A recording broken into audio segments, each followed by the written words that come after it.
Hello friends, welcome to Kavi Foods. இன்னைக்கு எல்லாருக்கும் ரொம்ப பிடிச்ச பாவ் பாஜி எப்படி செய்யலாம்னு பார்க்கலாம் வாங்க. அதுக்கு ஒரு குக்கரை எடுத்துக்கலாம். அதில் 2 கேரட் கட் பண்ணி சேர்த்துருக்கிறேன். இது கூடவே 2 உருளைக்கிழங்கு பொடியாக நறுக்கிட்டு அதையும் சேர்த்துக்கலாம். பச்சை பட்டாணி 1 கப் எடுத்துருக்கிறேன். இது ஃப்ரெஷ் பட்டாணி, அதனால் ஊற வைக்க தேவையில்லை. 10 பீன்ஸ் கட் பண்ணி அதையும் சேர்த்துருக்கிறேன். இதெல்லாம் சேர்த்துட்டு இது கூட 1 கப் அளவுக்கு தண்ணி சேர்த்துட்டு 4 விசில் விட்டு வேக வச்சு எடுத்துக்கலாம். இப்போ காய் வெந்துருச்சு. இது பருப்பு கடையிற மத்த வச்சு நல்லா மசிச்சிடலாம். இப்போ நல்லா மசிச்சாச்சு. இப்போ இதை எடுத்து வச்சிடலாம். இனி கடாயை ஸ்டவ்வில் வச்சுட்டு அதில் 1 டேபிள் ஸ்பூன் அளவுக்கு பட்டர் சேர்த்துடலாம்.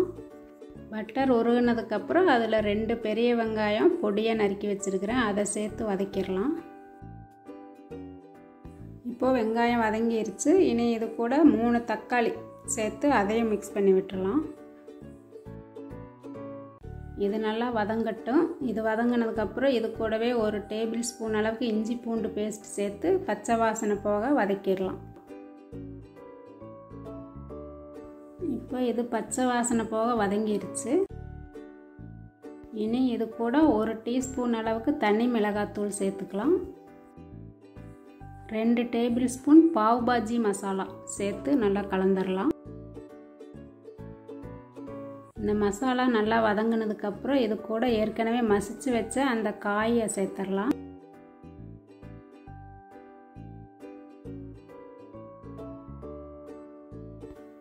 இப்போ இதை நல்லா கலந்தாச்சு. இனி இது கூட 1 கப் அளவுக்கு தண்ணி சேர்த்து கொதிக்க விடலாம். இப்போ இந்த மசாலாவுக்கு தேவையான அளவுக்கு உப்பு சேர்த்துக்கலாம். உப்பு சேர்த்து நல்லா கலந்து விட்டதுக்கப்புறம் ரொம்ப நேரம் கொதிக்க தேவையில்லை, ஒரு 2 நிமிஷம் கொதிச்சா போதும். இப்போ கொதிச்சிருச்சு. இதில் பாதி லெமன் புழிஞ்சு விட்டுறலாம்.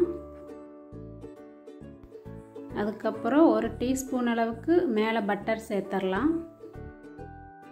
கடைசியாக மல்லித்தலை தூவிட்டு ஸ்டவ் ஆஃப் பண்ணிடலாம். இப்போது பாவ் பண்ணை சூடு பண்ணிக்கலாம். அதுக்கு தோசை தவாவை ஸ்டவ்வில் வச்சுட்டு சூடானதுக்கப்புறம் பட்டர் தடவிக்கலாம்.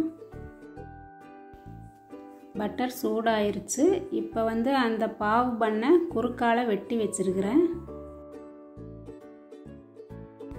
இதை தவாவில் போட்டு சூடானதுக்கப்புறம் எடுத்துடலாம்.